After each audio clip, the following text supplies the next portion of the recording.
you want to say it. Well, now I don't know if you want to give us Don't that give much us the leeway. license to say it. What have I done? Yeah. Actually, All right, you're very lucky. You're very lucky that you have a last name that's not very easy to make fun of. And don't give us any true. ideas. No, I'm not going to. On the contrary, here are multiple ways you can make fun of my name. Yeah, you can. Are we live, Ethan? Yeah, we are. We are live. Okay. You are watching behind the scenes of the Run With It podcast. We have Barnaby Lashbrook here. He is the founder of Time, Etc., and the author of The Hard Work Myth. We're going to talk about goal setting, a way to facilitate more goal setting, better goal setting. And you guys are going to see the unedited version and the video of this podcast recording. If you'd like to listen to the polished version, that's all clean and tightly edited, and we're not making fun of Barnaby's name, then subscribe to us on your podcast player of choice. Episode will be out in a couple of weeks. We'd love to hear any feedback that you have from us, any feedback that you have for us. Email us at update@runwithit.fm with that, or you can leave us a review on Apple Podcasts. That would be super helpful. With that, you guys ready to get into the recording? Let's do it. Okay. Welcome to Run With It, the show that brings you untapped business ideas from successful entrepreneurs. My name is Chris Justin, and I'm here with Ethan Janney. Ethan, how's it going? It's going pretty good. Just enjoying life. You know, it's good to be alive. You say that with such gusto, man. I mean, it's not really matching. Yeah, wrap up. Come on. I'm alive. So we've got Barnaby Lashbrook here on the episode. Nice. He is the founder of Time, Etc. He is also the author of The Hard Work Myth. He was working a ton of hours back in a previous company that he had been running, and then he committed to reducing his time to 35 hours per week. And he found that his business skyrocketed when he did that. So someone that we are excited to learn from. You're bringing us an idea to help set goals more effectively. This is something that I'm going to press you on because it seems like these are ubiquitous goal setting apps, and everyone has advice on how to do it. So we'll get into all of that. But first off, tell us how you came up with this idea. Well, I've had a sort of life mission to help people achieve more for quite a few years. I wrote myself a note probably 5 years ago that was like, my mission is to help people achieve more. And it's kind of what I do in my day job with my business, Time, Etc. But, you know, something has bothered me over the years helping people to achieve more, which is that a lot of people set goals, but not a lot of people hit them. And so I'm talking about, I've had experience with 22,000 clients of Time, Etc., and watched many of those often time poor entrepreneurs struggle to hit the goals that they set. But I'm also talking about like friends of mine, peers, myself. You know, it's quite easy to set a goal, but not so easy to hit it. And it was kind of bothering me. I then sort of looked up, you know, is there, you know, science behind this? Are there stats behind it? And I find that 92% of people don't hit the goals that they set. So, you know, it's quite a big problem, you could say, you know, that's quite significant. But then, you know, if you Google how to hit goals, there are only really sort of a few things that come up time and time again for what you should do to hit a goal. And those things don't really seem like that complicated to me. So they're things like breaking the goal down into smaller steps, making sure you track your progress against the goal, keeping the goal in front of you, you know, at the front of your mind. And then a big one is building accountability for yourself around that goal. So making sure you hold yourself accountable. And what I've seen is that people don't consistently do those four things. And I think they don't do them because it's pretty hard actually to consistently do those things. So especially if you take that accountability piece and you think about, well, how do I, as a entrepreneur working on my own, perhaps really truly manufacture accountability to help me stick with a goal? Well, it's pretty hard to do, because unless you're, say, an entrepreneur who's raised investment capital and you've got a whole bunch of investors breathing down your neck, they're going to hold you pretty accountable. But if you're not in that position, what are you going to do? Ask your partner, go and ask your friends. It's pretty hard to find someone that's actually genuinely going to hold you accountable to hitting that goal. Sorry. No, go ahead. If you had something you wanted to say, I was going to bring up another point, but yeah. The other thing I was going to say is what I've also seen is people sort of set goals and then forget about them. And so, the classic example of that is big New Year's resolution, setting, a big goal for the year ahead. Lots of entrepreneurs, including myself, can identify with that. This is where I want my business to go this year. And then literally every single day, forgetting all about that goal at the beginning of that day. So starting the day just takes over. You end up doing a whole bunch of stuff, but not necessarily orientated around that goal. And then when I was writing the book, The Hard Work Myth, I looked at lots of very successful entrepreneurs and people that have really gone on to achieve, and I saw that those people really do keep goals front and center. So they really do start the day with that goal in mind, and orientate everything that they do each day towards that goal. So my idea, given all of that, is a platform that helps you do those things. So a platform where you log on, you type in your goal. It maybe helps you to make that a specific and actionable and time-bound goal. So maybe it does a bit of AI when you're typing that goal in and makes some suggestions for you. It then helps you break that goal down into steps. So it maybe starts saying to you, look, what could you do towards this goal this week? What could you do towards this goal this month? And then what this platform does is it reminds you about that goal every day. So it keeps it front and center. It has a very simple way of tracking your progress towards that goal. So I'm not trying to make a task management system or a sort of, some sort of project management tool. What I'm getting at is, it gauges your progress towards that goal, maybe in a really low tech way. And then the big thing that this does is it holds you to account. And I think it could do that using some sort of like chat mechanism. And so, maybe you get a little push notification at the beginning of each day saying, look, hey, a reminder, this is your goal. This is what you're aiming for today or this week. This is what you said you could achieve this week. And then maybe you get another push notification and it's all done chat style, whether that's bot or AI or human, where, it checks in with you at the end of the day and it says, what did you do towards the goal today?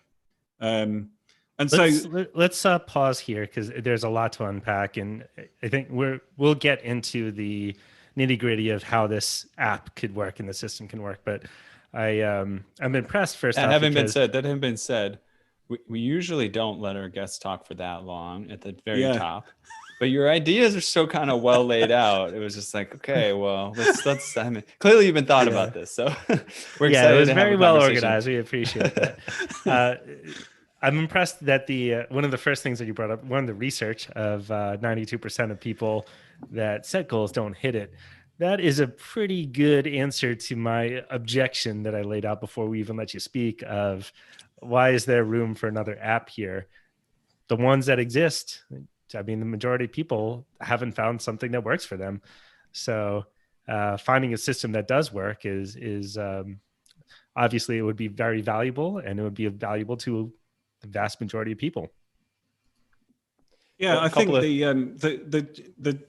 the reason that sort of stat sat with me and that I've remembered it is because there was a huge moment of relief when I discovered that statistic, because, you know, it's really normal not to hit goals that you set. And I think that's the opportunity. If that's the normal, then there's clearly a big market opportunity to address that, you know, and achieve some kind of improvement on what is a really, really, you know, worrying statistic. Yeah, let's talk about an existing software that aims to help people achieve goals and to stay accountable. Accountability is the big feature of this program called StickK. Is that how we say it? StickK? Chris, I know you've used it as well. I always just said stick. Okay. But yeah, maybe they say stick K. You sound like a grandpa describing it. What is that app they call Stick K? Stick K. Yeah. No, but tell us about Stick K. Well, I mean, all I can say is I did listen to a couple of other podcast episodes, interviewing some of the founders of that app. So I, you know, did a little bit of research on it. I haven't actually used it myself. I've heard people talk about it a lot. And actually, it's interesting, Chris, you and I, just a couple of days ago, we had kind of a back and forth around this app and, you know, is this useful? I would say for the most part, what I've experienced is I hear people talking about it and getting excited about it. And they like to talk about how it's cool. And then they use it. And then I don't hear them using it, you know, for a long period of time. Maybe it's like a one-off thing, or they use it for a couple of months, and then it's just not like a long-term strategy to keeping yourself accountable to things. But, you know, maybe you should throw in your experience, because I know you used it at least over a longer extended period of time. Yeah, I did. Right? I committed to using it for, I think it was 9 months, and this is several years back.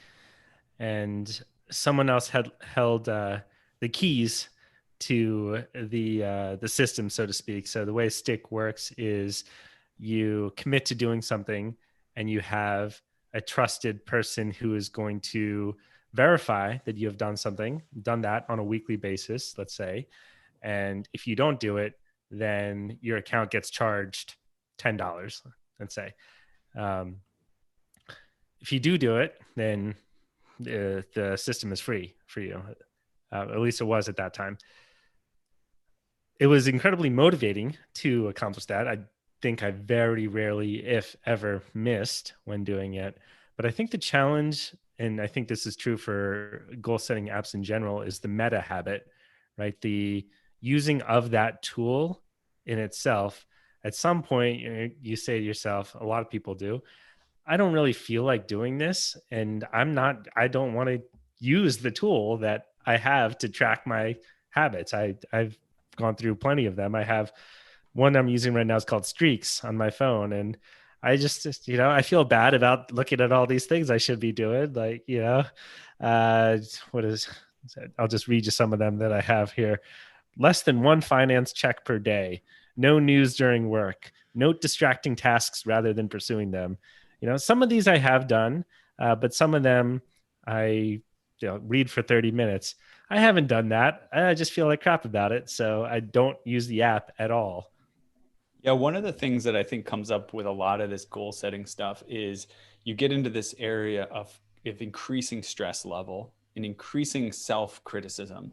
And even in some of the interviews that I heard with the founder of StickK, he talked about it with someone in the context of like a medical setting, you know, people who need to lose weight or quit smoking, get on some healthy habit. And he did keep using this phrase, you need to meet people where they're at. You know, and I think that was interesting, right? Like he said, you provide some accountability, maybe that their friends and family don't know about for a little while, and it's just within the app. And then maybe as they kind of get a little bit more comfortable, then you start allowing them to share their goals with friends and family so that they can, you know, have that support, and maybe they're feeling a little bit more open about it. As someone who coaches people, I have to say, and from my own experience, there is a sort of magical and not so magical, I guess, threshold where there's a certain personality type that's very self-critical, and they actually thrive on that for a certain portion of their life. You know, maybe their parents told them when they were a kid that 95% wasn't good enough and they could only get 100s, and they had that inner voice that's always telling them, you got to achieve. At some point it breaks down because, you know, the achievement of the goal, if it's just based on the threat of a punishment or something like that, there's a threat to lose momentum. So anyways, I think that's a little bit meta to our discussion about like, how are we going to engineer the app? But it's maybe important to consider in terms of how how it can be marketed and I guess really used consistently. I think that's our main issue here. It needs to be something that people actually would consistently use, or we decide it's just something they come on and we intentionally say they're probably going to use it a little bit and then move on, and we get other users through referrals or something like that. I think there is a sort of really important point wrapped up in all of that, which is that it's got to make people feel good about themselves, and that that fuels the repeat usage. And the app that sort of so I think that some habit-based apps seem to me to be designed not to make me feel good about myself if I'm not the kind of person that can be very strict with what I do every day, for example, which, Chris, I think is what you were saying about what the app that you're using. It's designed for a certain personality type, and certainly I would feel the same way about that app, which is that I'd start feeling bad about myself because I hadn't had the discipline to read or do the other things on there. But if an app could hold you to account, break your goal down into really small steps that feel very non-threatening, and could show you the progress you were making through those millions of small steps, and then encourage you, I think it could potentially become really attractive as a habit-forming app, because it's releasing dopamine, it's getting you into a place where you feel really good about yourself, and that's going to be the draw to come back to it, rather than the thing these other habit apps might be fighting, which is you don't feel good when you open the app and look at it, which is a really bad thing for an app designed to have, right? Because from a user retention point of view, that's going to be swimming upstream. It's the opposite of the sort of dopamine hits that people like to talk about. Yeah, I think that's a really insightful way of taking this on. I haven't seen many apps that use AI or coach you through the process of breaking down your goals. I've seen a lot of tracking apps, and one that I've used in the past, Coach.me. I am a fan of what they do, but I don't. If I'm looking at my goals on there, which I have not opened this in probably years at this point, but something like get 20 minutes of sunlight, GTD daily review. If I think about that, like that sounds super easy, right? Get 20 minutes of sunlight. How much easier could that be? But if I try and think through how to actually do that, it's Pittsburgh. The sun doesn't come out till 7:45 a.m. I mean, you live in England, so it's you're probably a similar situation.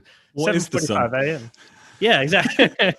Exactly. So I'm neck deep in work at that point, and I have to try and prioritize and remember to go back to this app to do things. And yeah, it's just it's easier to not do it, as opposed to if there was some AI that said, okay, when are you going to do that? And then I'd have to think through and like, okay, it's winter, but I do have some time before lunch. So get 20 minutes of sunlight from 11:40 till noon today. The other thing that I think is a challenge with this is, I lost my train of thought as you were going to say something, Ethan, so you go for it. Yeah, no problem. I mean, let's get into kind of monetization or getting started a little bit. Now, this is a lot broader market, but this is a statistic I found. Productivity management software market size should be worth $102 billion by 2027, according to Grandview Research Incorporated. Going back to the StickK software, let's like tell the story of that, how that got started, and think about maybe how that influences how we got started. So the fellow that started that software, he collaborated with a few university professors at Yale, and they each put in like $75,000. So he started out with a small round of funding, and he did develop like maybe a $10 or $20,000 worth of just a simple app, so he could do a proof of concept of it, and then started to grow and hire from that. Ended up raising a little bit more money. As I check on Crunchbase here, it doesn't look like he raised any more than $2.2 million so far. And that was back in 2009, which is interesting. I kind of get the sense, I don't know, that this is not a growing company necessarily. I feel like it kind of stabilized and stagnated in some degree. Interesting things along the way. He said he ditched his academic partners because investors hate academics as other investors. They're like, no, this is never going to be profitable if you have academics investing in it. And I think, but he did say that he did get magical publicity. You know, there was sort of like the concept of it was so sticky, for lack of a, you know, non-pun type of a word, that, you know, he actually had Good Morning America, I think it was, call him, and they wanted to do his launch on Good Morning America on January 1st in a year, you know, that they were going to launch it, and he didn't have the software together in time, so he couldn't take advantage of it. But he was getting, you know, that kind of that kind of press around this kind of thing.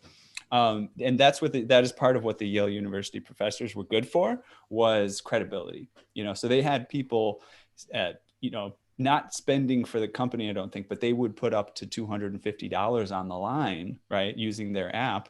For those who don't know, Stick K is like you put some money down, and if you don't achieve your goal, it gets taken to some charity that you hate or something. But yeah, so we could potentially use some of these ingredients to get started. You know, finding like a catchy hack, you know, that's shareable and memeable, and, you know, could get into the publicity market. Maybe partnering with, you know, psychologists or academics, you know, behavioral specialists, for that name recognition, but also, you know, maybe some scientific understanding of how these things work. I mean, if it were me, I'll say what my first step is. Maybe other people would share. Maybe I'd go to first, who are the behavioral specialists in goal setting? And I would go to partner with them, just like the Stick K folks did. I probably plan to ditch them after a year or two, just like they did as well. But, you know, I'm just kidding. But just to get the, you know, just to get the science behind it, and then the added benefits involved. Would anybody take a different step first? Yeah, go ahead, Barnaby. You're on. I was just going to say that I think you hit the nail on the head, which is that it absolutely has to actually work. And I think that's where the credibility of, you know, expert-led design comes into it, that it has to work, because it has to take people through the process of achieving that goal. It has to generate the dopamine and help people to feel good about themselves, and help people to feel like they're making some progress towards those goals. And I think, like, getting that right with an expert-led approach, it not only adds credibility from a press point of view, but I think, you know, just to know that this isn't a tool, or to know that this is a tool that could make genuine impact on someone's life, it has to be based on, you know, the psychology behind how you achieve a goal and how you know, manufacture that progress towards that goal. One aha that I'm having as we're describing this is, to counterbalance what you just shared there, it does not have to work for everyone. People have very different motivations, very different life situations. Different tools would work for different people. Someone who, for whom Stick really appeals, might not be as motivated by a positive reinforcement type of approach, or one that allows you to clearly call out the next steps, et cetera. And that's completely okay. It's still a massive market, right? You're not trying to solve goal. You don't need to solve goal setting for those 92% of people who can't do it. If you can even get 10% of them or 15% of them, that is absolutely worth it. Huge benefit to society, and can make for a big business.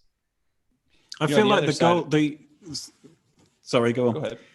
No, you. Well, I was going to say that I think the goals have to matter, and I know that sounds really basic, but there are different types of goals. And so, do you tackle goals that people have around addressing habits that are maybe deeply baked into their psychology, even possibly from childhood, or because of trauma, or because of upbringing, and try and counter those? So, you know, what would that be? To drink less alcohol, or to exercise more, or, you know, to quit smoking? Do you go after those goals, which are, you know, lifestyle potentially very ingrained into people, potentially removing pleasure from people's lives?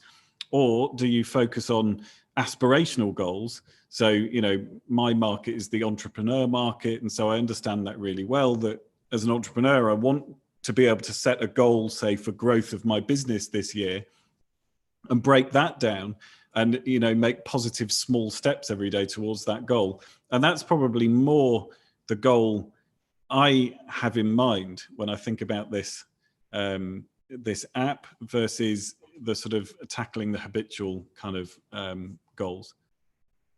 I had this kind of funny idea, which is a totally terrible idea, but basically allowing people to kind of celebrate the terrible habits that they can just like set a great goal. I'm going to take 5 shots tonight. I'll take a shot every time he says tomato, like whatever.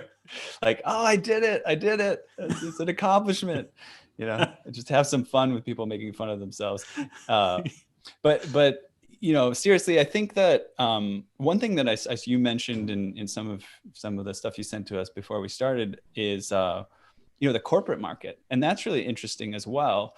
In listening to the story of the Stick K, continue to use this example. It seemed like at the time of the episode I was listening to, he was, how can we get into corporations? How can we do that? And there often is, there's some benefits there. Number one, because there's sometimes more money flowing. And number two, there's more structure already. So you don't have to provide as much external structure because there's probably some structural things in place. And number three, like the goals can just be, they're just not so monumental for people. Like people have their monumental goals of losing, 100 pounds or something like that. But it could just be, I'm going to get this report done by, Tuesday or something like that. So it could be an interesting place to just go ahead and get started there and then let it spread out to the wider market for publicity purposes or something like that. I want to share another example of a recent app that I've heard about that has become growing, that's been growing in popularity. It's called Spar.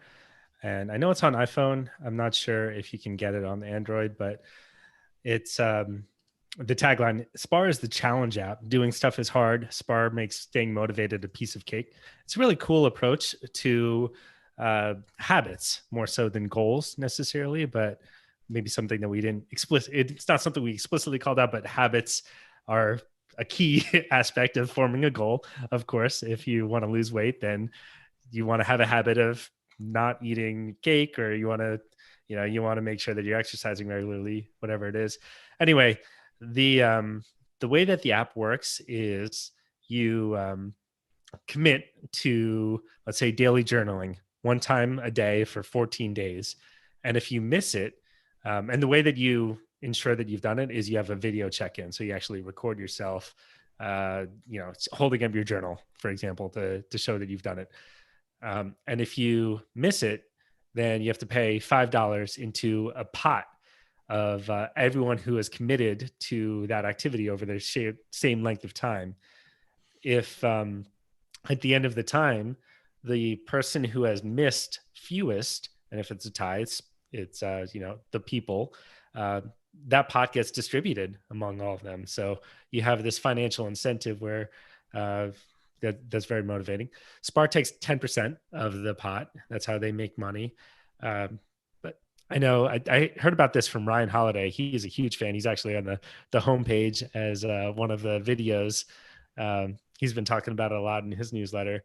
So, this is something that Spar, as far as I'm aware, it came out in the last year. This example that, this is something that it's it's a market that is ripe for innovation still, even though we've talked about this being, I brought up that concern that's still in the back of my head of there's so many ways that you can do this.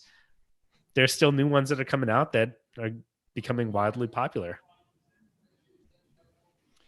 Yeah, in terms of the psychology of it, by the way, going back to this topic of, not discouraging people, I'm liking the idea of a potential working title of "you're doing it." Like you're doing it, right? Like not like you didn't do it, or, you know, reminding people when they're not doing things. Cause that's one thing that I've noticed, not to be the designer of this app again, cause we can talk to, you know, psychologists and experts in this. But one thing I've noticed in my coaching is that what happens is people, they get discouraged because they don't really feel like they're actually on that path, especially if they have a setback right along the way.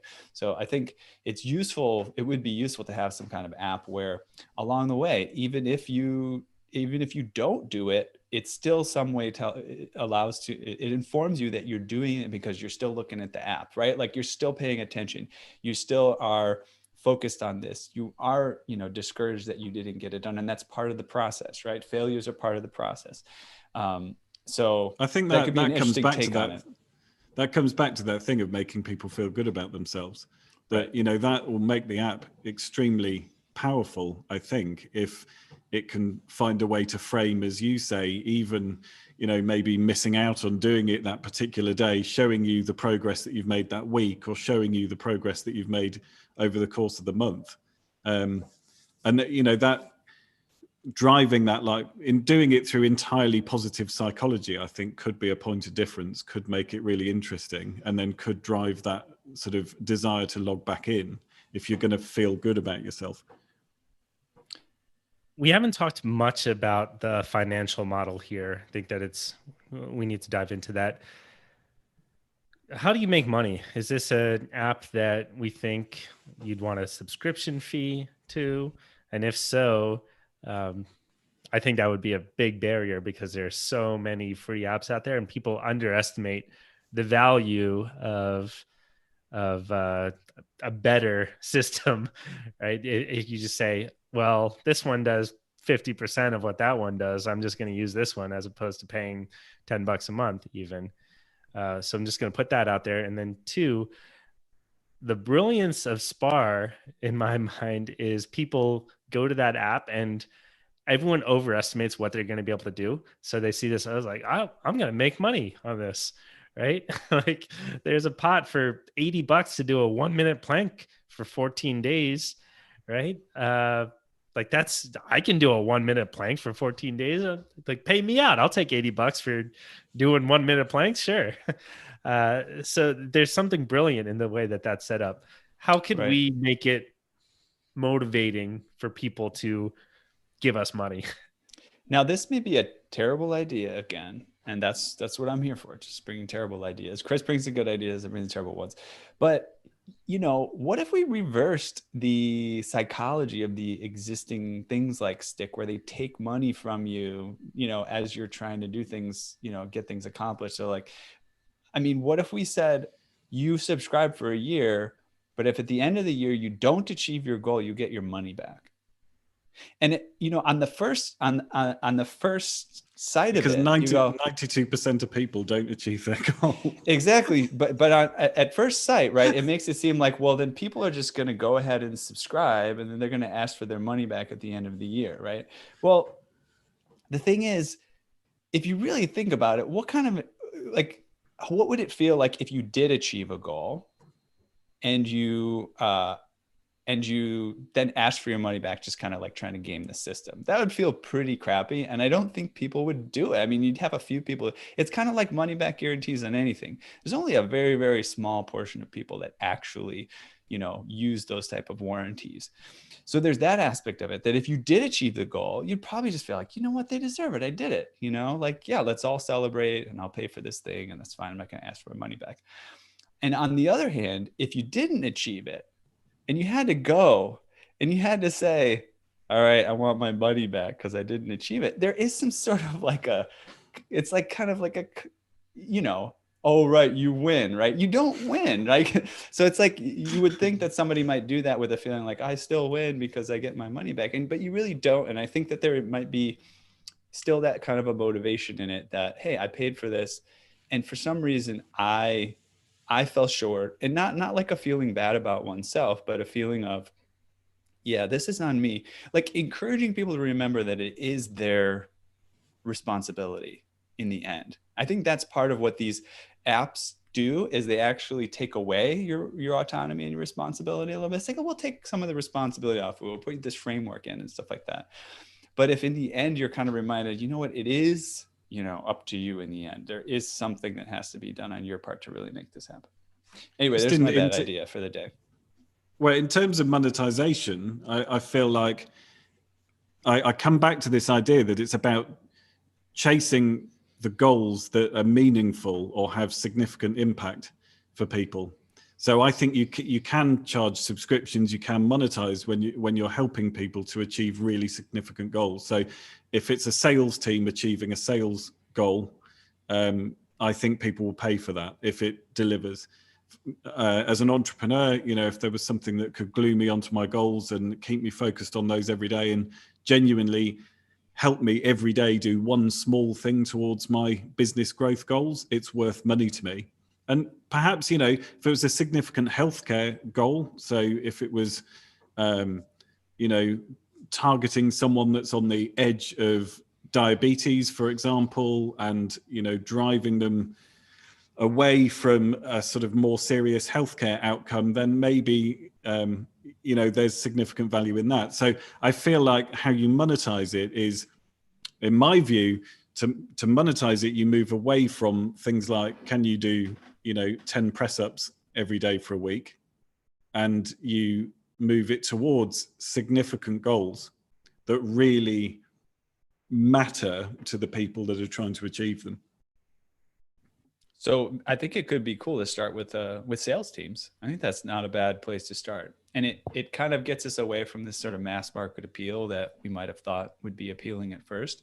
But there are a lot of appeals to it. And you could even aim for sales teams that tend to have certain revenue goals, right? Like I'm going to work on providing this app for sales teams that have revenue goals above, $50,000 a month or something, right? And then that way, if I charge some money for this app, they'll have the budget to pay for it, right? And if they make money from the whole process, then it's a no-brainer. They made some money, and so they can put it back into something like this. Interesting place to start.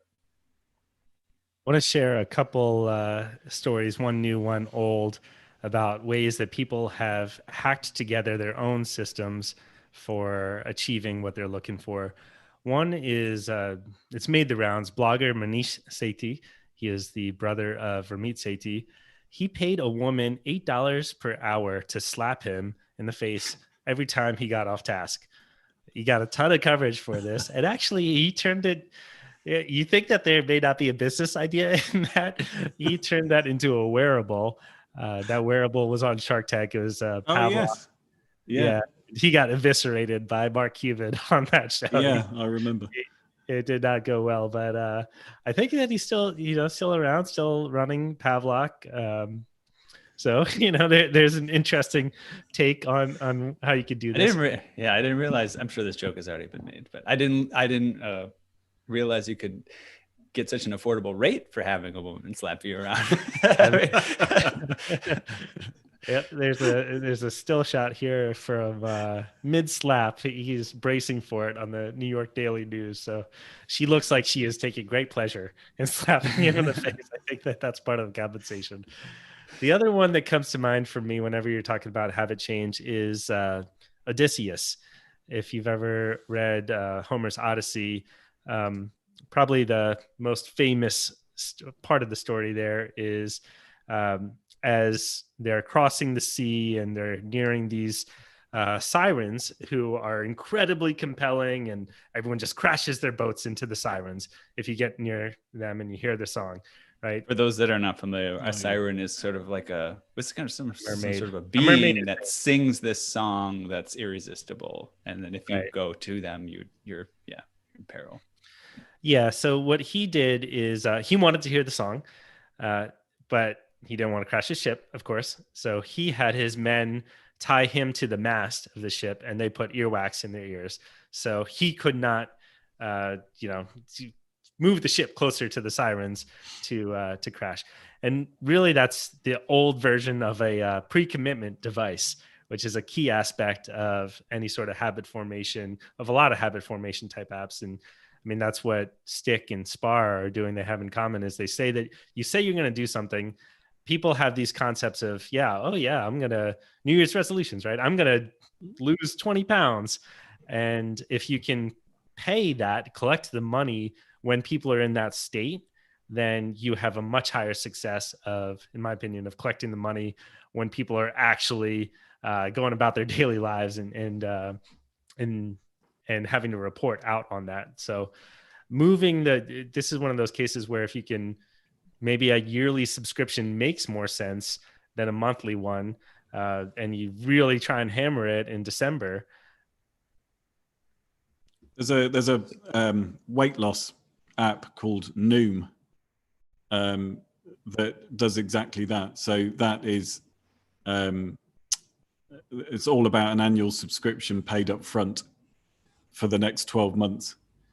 So I think I knew someone that worked for that as a coach. And they actually, one of the interesting features of Noom is they've done a really good job of like training a mass workforce of coaches that can help people along with their goals. And that's an interesting aspect to incorporate too. Yeah, sorry to interrupt. If there was something you were going to complete. Well, so no, their revenue, I think 2019, 2020 was 237 million. So, big success story, and really interesting to see how they really put that accountability at the heart of what they're doing with the coaching network, as you say.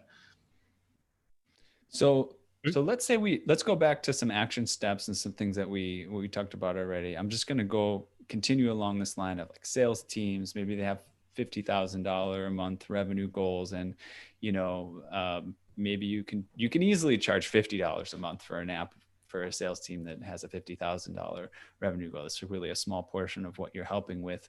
Maybe we could start by just going into a company, right, that has that kind of a goal, and start working with the sales team and just start talking to the individuals about, what are your goals, and, and notice when things are working and when they aren't. And, what kind of things do they have in place? Spreadsheets, CRM softwares, whatever type of things that they're already using. And then maybe after spending a week, a month or two with them, documenting how they do things and noticing when things work and when things don't, then you start to incorporate things in an app. Then you start to give them the app, and they start to test it and give you feedback, and you iterate from there. And by the sixth month, maybe you have 4 more clients that are similar on board testing the app. And I could see that within a year, you could have something pretty cool, that would maybe even integrate with some existing, CRMs or lead management softwares. I think the great thing about doing the way you suggest is you build your case studies while you develop the product. And so, you end up right from the start with those invaluable case studies showing where the performance increases happened in real life examples. And I think sometimes when you're launching something new, those are the hardest things to get, because you kind of have to break the door down and, persuade people, but to develop it in partnership with the sales team. I can see that being a really appealing thing for the sales team as well, because, if someone knocks at your door and says, look, developing something, it's free. I am fascinated by the idea of driving up your sales performance and taking all of that workload that managers and coaches have within sales teams of checking in with people every day, making sure they've done X number of calls, making sure that they're on track, keeping them held to account. Or taking all of that workload away from someone is pretty appealing, I imagine, for the average sales coach or manager. And I think also since it worked well for Stick K, you could take this approach of raising some funding, and you could you could get some university professors on board. They'd love to get their hands dirty, working on this with you, and go into a company. But yeah, try to get just maybe a couple $100,000 on into the project at first, just to have some funding to get going. Maybe for that first month or two, it is something you do for free. But within 6 months, trying to raise a little bit of money so that you're not just sitting around on spec, wondering if this is going to work out. But this does seem like a project where I love that price point of $50 a month, and we could go higher depending on what kind of app we want to make.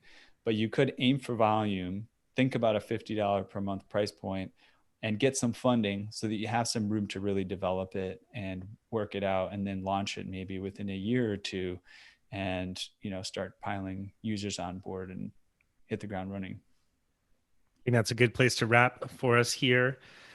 To the listener who is in love with this idea, you're all about habits and goals. Let us know what you think. What are we right on? What are we wrong on? Email us at update@runwithit.fm. We'd also really appreciate a review on Apple Podcasts. That's super helpful in getting more people to find out about us and subscribe to us. Barnaby, where can people go to learn more about you and what you're working on? So my business is called Time Etc, and that's at timeetc.com, and that's a virtual assistant service that connects entrepreneurs with executive assistants on subscription, so without all the hassle of hiring people. And then there's hardworkmyth.com, which is the website for my book, and you can grab a copy of the book in PDF form on there for next to nothing. Excellent. And by the way, we didn't mention this during the episode, but I've been using Time Etc for a year or two already, and I've been having good results. I feel like it's the price point is a little bit higher than your sort of traditional VA in the Philippines or something like that. But that's what I found, is it was a lot more worth it to pay for somebody that's going to do a better job, have a higher level of commitment. And one thing that I really love about Time Etc is I feel like, I'm not sure what you all do behind the scenes, but I feel like somebody else is sort of managing my assistant for me, and I'm the one just giving them the tasks, but that you have an infrastructure so that they know what to do as an assistant. I think when you pay for these less expensive ones, you have to manage them a lot more than you would if you were able to invest. So thank you very much for creating this option. You're very welcome. It's about taking the hassle out of it. That's what we tried to do. So it started because I needed support as an entrepreneur, and you just don't want any hassle getting that support. You just need access to people that are going to help you to get stuff off your to-do list. Thanks. Great. Barnaby, thank you very much. It's been a pleasure chatting with you. Looking forward to catching up again later on. Thank you. Okay, and we'll sign off to the virtual listeners as well. I'm going to stop recording here. I know we're at time, but if you have a couple seconds, we'd love to hear any feedback that you have for us on the episode.